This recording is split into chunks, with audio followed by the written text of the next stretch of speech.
皆さんこんにちは、朝日です。世界を旅しながら現地に住む日本人に会い、なぜそこに住むことになったのか、その人の人生や価値観を聞く企画です。今回はモーリタニアに住む、モーリタニアでディスカウントストアを経営する田中麟太郎さんに話を伺います。よろしくお願いします。よろしくお願いします。モーリタニアのはい。公式発表でのはい日本人の人数かなり少ないですよね。少ないですね。20人ちょっと20人弱。まあ、そこら辺前後してるくらいですかね。日本人がビジネスをするっていうことがまだなかなかいないという中で、なぜモーリタニアを選んだのか、なぜですか？なぜ？はい。私も、ひょんなことからですね、お誘いを受けまして、日本の個人投資家の方が、モーリタニアでディスカウントストア、日本のリユース品を扱う、こんな感じですね。ビジネスを、しようと、もうここに並んでいる通りなんですね。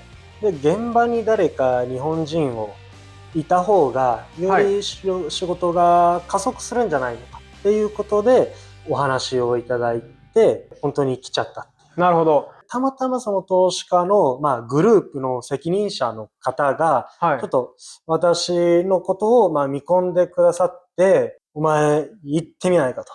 なるほど。可能性ある国だからと。はい。私も車の中でそれを聞きまして、もう二つ返事で、はい。よろしくお願いしますって言ってその2ヶ月後にはもうモーリタニアに来てしまった。なるほど。今何歳ですか？今23です。お若い。じゃあ行きますってなった話が車の中でやってた時は、22？22 ですね。そうですよね。22歳でモーリタニアに行ってビジネスをする。まずその時点でかなり珍しいというか、面白いんですけども。そうですね。なぜ、どうやって投資家の人と繋がっていったとか、モーリタニアは自分で選んだわけじゃないけど、そのプロジェクトに乗るっていう形になっていくわけですね。そこまでのいきさつっていうのを、生い立ちから聞いていきたいと思います。はい、わかりました。今じゃあ23歳ってことは、2000年生まれ。2001年。2001年生まれ。はい、そうですね。2001年生まれで、出身はどちらですか？東京です。両国です。はい。両国。はい。お相撲の聖地。お相撲の聖地。はい。全然東京知らないですけど、両国っていうと、結構中心部の方ですか？そうですね。浅草とか、そこが近いのかな。都会っ子ですね、じゃあ。都会っ子ですね。兄弟いるんですか？います。下に6個下の妹がいますね。2人兄弟で。2人兄弟です。どんな家庭だったんですか？私の父は、その当時はサラリーマンでした。で、母はもうその時は専業主婦でしたね。2世帯住宅でおじいちゃんとおばあちゃんもいるっていう環境で育ちました。小学校、中学校、高校っていう感じで、一般的に東京で育っていくんですか？いや、またちょっとそれも全然一般的じゃないですね、おそらく。そうなんですか？はい。まず、小学校の5年生までいました。で、6年生の途中で山村留学っていうので、群馬県の上野村っていう村に。山村留学っていうのは結構一般的なものですかね？僕は初めて聞くんですけど。そうですね。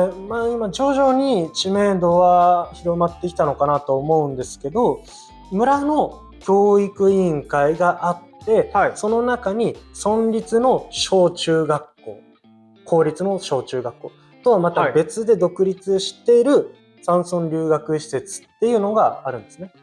一村民の子供として村民と一緒にその学校に行って学ぶっていう。ただ、その山村留学施設の特徴っていうのは、できる限り衣食住すべてを自分でやると。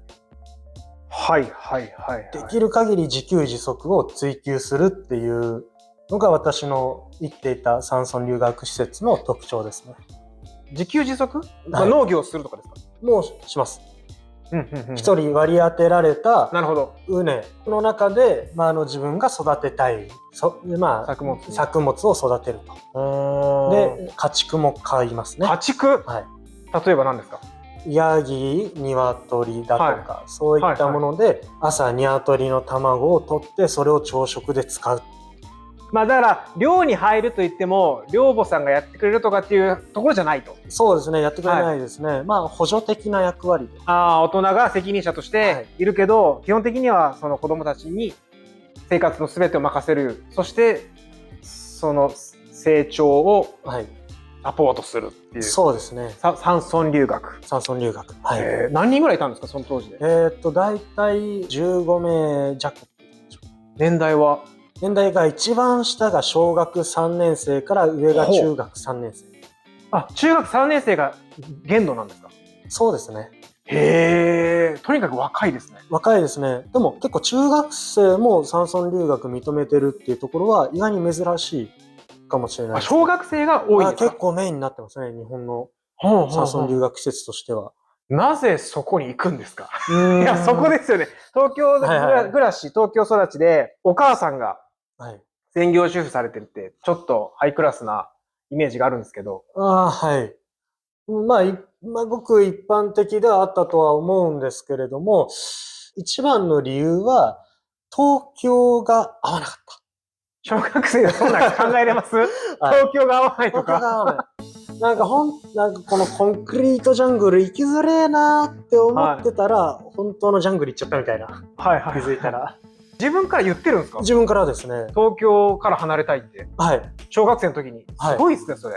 東京の子供たちだと公園で集まろうって遊ぼうって約束してもゲーム機持ち寄って遊んだりとか、確かに私は鬼ごっこがしたいなっていう、まあなんていうんですかね、こう自然との触れ合いをして楽しんでいる方が自分自身生き生きできてたなっていうのもあるし、それをもう日常生活自然の中でいたいっていう気持ち。と言っても、だからジャングルっていうか、まあ田舎に行きたいっていう発想は、それはなんかおじいちゃんおばあちゃんが住んでたとか、でもないんですか？でもないですね。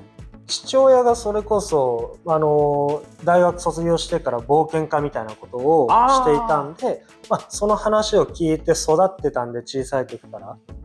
で、それで小学生中学年あたりから山登りが好きになったりとか、でよく父にも連れてってもらったりとか、で、山の中での、アクティビティ、そういったアウトドアが、好きだなっていう、楽しいなっていうのがなるほど。で、そういう思いが強くなっていき、山村留学というものを知り、それは親からの提案でもないんですか？いや、最初はそうですね。親のその知り合いの方から提案があって、もうそういうのが好きだったら移住しちゃえばいいじゃんっていう提案をもらって、で見学に行くんですね。でそしたらもうここだってなっちゃって、なるほど。もうここが俺の居場所だとなっちゃって、もう即。そこにいつまでいるんですか？中学3年生までギリギリまでいました。じゃあもう3年半くらいそこで過ごして、何が学べるんですか？振り返ってメリットというか。振り返ってですか？振り返って、とにかく生きる力、サバイブする能力っていうのは技術的にもそうですし、精神的にも強くなりますね。高学年になって分かったんですけど、1年で人間の顔ってここまで大人みたいになるんだってなるんですよ。後輩たちを見てると。いや、今の田中さんの顔立ちも23歳には見えないですよ。よくあります。で、じゃあ、その中学生の時から、中学生に見えない顔立ちしてたかもしれないですね。中3の時にはもうこれが出来上がってました。本当にもう。例えば、体験した中で、一番衝撃的だったことっていうか、なんか他じゃ学べないことだなって思うエピソードとかあります？エピソードですか。もう私がそれこそ中学校を卒業して、卒業式が3月半ばにあって、で、そこで我々は帰省するわけじゃないんですよね。で、2週間くらい私が残ってて、で、その間に村の人から、なんか卒業したんだっておめでとうって言って、鹿の足1本、ケムクジャラの足が卒業祝いだっつって届けられる。なんかアフリカっぽいですよね。アフリカっぽいですね。確かに。いわゆるハンター、漁師さんが買ってきたものを、ジビエっていうんですか？ジビエですね。そういうものをいただいたりとかして。そうですね。多分普通の都会の子だったら、高校生に上がるんだから、折り菓子みたいなのが、多分プレゼントって出ると思うんですけど、村になると、鹿の足1本みたいな。っていうのはありました。めちゃめちゃおもろいですね。山村留学から卒業して、高校はどこの高校行くんですか？高校は、ちょっとまた離れて、岐阜県の瑞浪市にある高校に進学しました。岐阜県も結局山の中ですね、山奥。ですよね。寮生規模だったんですよ。はいはい、寮生活。もうまだ親元帰りに早いと。はい。まだ自分の早いと。はい。まあ集団生活で培ってきた当然その楽しさっていうのはあるんですよ。この楽しさですか？もうみんなでもう一つ屋根の下同じ釜の飯を食らって生活すると。そこへの、まあ、楽しさっていうのを覚えてしまいましたし、はい、でまだまだちょっと挑戦してみたいな。また別の地域で、集団生活を送ってみたいと。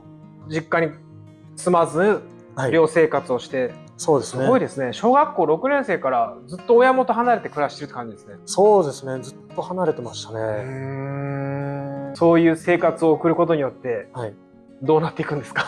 どうなっていくんですか？その後の、まあ、高校生活しかり、その大学行くんですかね？大学は行きました、その後。大学は、まあ、内部進学で、で、もともと岐阜じゃなくて、まあ、中心本部は千葉だったんで、メインキャンパスが学校法人のメインキャンパスは千葉でしたので、大学はそこに通う。その時はもう実家暮らしですか？そうですね。7年弱出てたら、そろそろ父親に、帰ってこいと。逆パターン。はい。18歳になってって、はい。出ろじゃなくて大学生になったんだからそろそろ帰ってこいと。まあ今ここの、まあ、モリタニアにいるっていうことで、海外への興味とか、出るきっかけみたいなところは、多分そこら辺から絡んでくるんじゃないかなと思うんですけど。そうですね。そこの年代では、高校生、大学生、海外に行ってたんですか？一応中学3年生の時に、短期留学っていう形でニュージーランドには行きました。ああ。じゃあ、山村留学してる時に、ガチで留学行ってるんですね。行ってますね。村の、結構その村自体も教育に手厚い村でして、村の費用で子供たちを外に学ばせるんだっていうので、中学3年生は全員ニュージーランド。全員です。ごめんなさい、期間がどれぐらいですか？1週間です。修学旅行みたいですね、なんか。もう修学旅行ですね。どんどん1週間だったら。でも修学旅行といっても留学なんで、現地の中学校に、で、勉強を参加させてもらうとかってやってるんですか？もうそうですね。それはやっぱり衝撃的だったんじゃないですか？そうですね。初めての海外。まあいろいろと英語が苦手でしたし、自分の母国語が通じないっていう感覚も初めてそうですよね。味わったし、南半球の国なんで、めっちゃ暑い日本の夏から飛行機乗っただけで、こんな冬の世界になるんだっていう、そういった環境的な、地理的な驚きも当然ありましたし。いやー、めっちゃわかりますよ。弾いてたけど、ほんまなんやって思いません？もう本当に思います。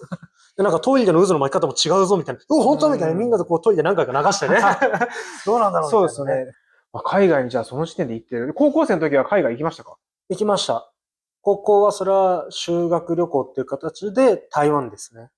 そこから高校を卒業して、大学、千葉でしたっけ？千葉ですね。どこで今の投資家と出会ったっていうのが気になりますね。なるほど。20歳くらいの時ですかね。3回生。21。そのぐらいですね。どういうきっかけですか？いろいろ大学生時代学んでる中で、教育関係のゼミにも所属してまして、それはまた社会人とも勉強する機会とか、ところで、そこで出会った方ですね。元小学校の教員で、今は教育関係の財団に勤めながら、自分の夢、自分の学校を持つっていうのに向けて取り組まれている個人投資家の方と出会いまして。一般社会人が参加するゼミ。そうですね。そこに行けば、投資家とか、多いんですか？いないと思いますよ。珍しいですね。めっちゃ珍しいです。普通に一般的な社会人をしてる人がほとんど。いや、もう学校教員。私が行ってたところは学校教員が多かったですね。どういう流れでそこから関係が深まっていくんですか？そうですね。もう学生時代誘われたものには全て参加していましたので、でその方が明日房総半島でバーベキューやるからさ、いろんな人来て楽しいからちょっと来てよって遊びに来ないって言われて、もうすぐにもうパッキングしてバスで行ったりとか。なんかそこだけ聞いてたら結構怪しいですけどね。切り取ったらめっちゃ怪しいですよ。はい。なんか勧誘とか。勧誘みたいなもんですね。普通の人行かないです、多分。そうですね。そこから就職をしまして。しました。はい。3ヶ月くらいですかね。3週間で辞めました。早いですね。はい。そこで、はい。投資家の方に、はい、実は仕事を辞めたんです、3週間でって言ったら、はい、もうやっぱりお前面白いなと、さすがだと。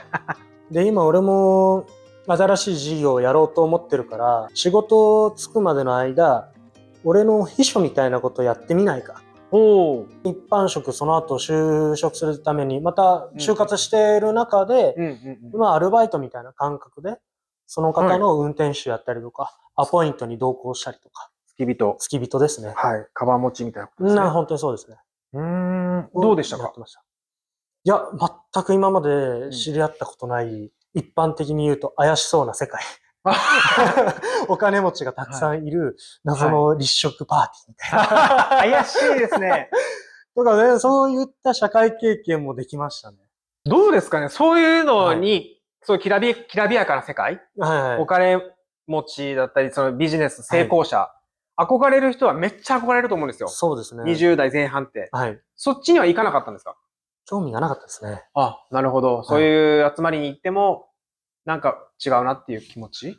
そうですね。もう、いわゆる利己主義的に、もう1000億、1億稼いで、ファイヤーみたいな。ファイヤーって流行りの言葉じゃないですか。はい。早期リタイア。全然興味がなくて、お金を稼ぐっていうのも、努力も当然あったんでしょう。もう、それは尊敬します。しかし、それは、お金を稼ぐことが上手だったっていう、能力的なものだと思うんですよ。だからそれだけで人間の優劣っていうのは決められるものじゃないというのも、私は今思ってますし、なんかそういうのもあって、私はその価値基準の中で身を置きたくないなっていうのはありました。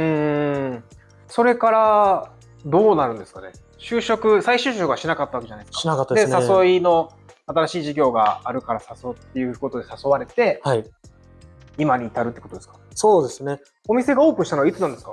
販売開始したのは1月からですね。そこから4ヶ月経過？はい。どうですか？そうですね。めちゃめちゃ厳しいです。めちゃめちゃ厳しい。めちゃめちゃ厳しいです。なるほど。はい。需要的には。思った結果には届いてない。全く届いてない。全く届いてない。田中さん自身から開業資金っていうのを何パーか出したとかそういうことはあったんですか？出してないですね。そういった意味では私はマイナスないんです。なるほど。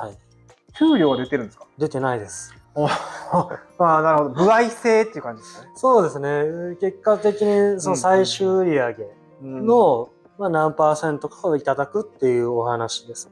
ただ現状4ヶ月目にしては、なかなか思った結果が出ないと。なんか人生というか生々しいと言いますか、現実ですね。現実的ですよね、本当に。投資家の誘いでモーリタニアに行ってみないかってことで、行ったこともない国で、かつアフリカ大陸、そして発展している国でもない西アフリカの砂漠の国っていうことで、カルチャーショックみたいなのはなかったですか？これがですね、いい意味で一切なかったです。本当にもう。わかりました。もっと田舎だと思ってました。もうなんせ、それこそ小学生の時にその村での生活があったんで、全く抵抗がなかったです。なるほど。むしろこれぐらい整ってない方がゾクゾクするみたいな。そうですね。ありますかね。例えばだって、シャワーなんかも基本的に温水出ないとか、もちろん地下鉄電車もないですし、乗り合いのタクシーが一般的で、あと値札がね、この国ないっすよね。ないです、ないです。人によって値段変わったりしますよね。本当に僕も買い物してて、現地人の2倍料金言われるとかも全然感じてます。もうザラですからね。そうなんですね。じゃあそのカルチャーショックがなかったのであれば、この国は耐えれないから一刻も早く帰りたいとも思ってないっていう。思ってないですね。むしろまだいたい。もっと見たい。もっと見たい。変わってますね。よく言われます。それは私にとって褒め言葉でもありますね。もしかしたら来月にはいないかもしれないし、いないかもしれないし、10年後もモーリタニアに住んでるかもしれないしっていう。今すごい微妙な時期にこういうインタビュー動画を撮ってるんですけど、はい、まあこれはこれでそれリアルが撮れていいのかなって思いますね。やっぱりアフリカ、それこそアフリカというか、はい、思ったよりも現実は厳しかった。そんなのもある場所、大陸、そして可能性を秘めているという。可能性を秘めているという。はい、まあそんなところが聞けて楽しかったです。はい、モーリタニアで成功することを願ってます。はい、祈ってます。ありがとうございます。もう本当にこの国は可能性は間違いなくあるわけですし、アフリカ大陸もって可能性ありますから、はい、日本の皆様に伝えたいのが、とにかく若いうち外に出ようと。とにかくアフリカはいろんな人間としての、まあ成長といいますか、なんていうんですかね、新たなるきっかけ、いろんな意味であると思いますので、来てみることをお勧めします。はい。成功するかどうか、あなた次第です。誰かの言葉ですよ。ちょっとちょいちょいそういう怪しい部分が伝播されてるんじゃないですか。まあ、なんていうんですかね、面白いかなと思って。まあ、面白いです。はい。この動画はこれで終わります。では今日田中麟太郎さんでした。はい。お時間いただきありがとうございました。はい、ありがとうございました。はい。頑張ってください。ありがとうございます。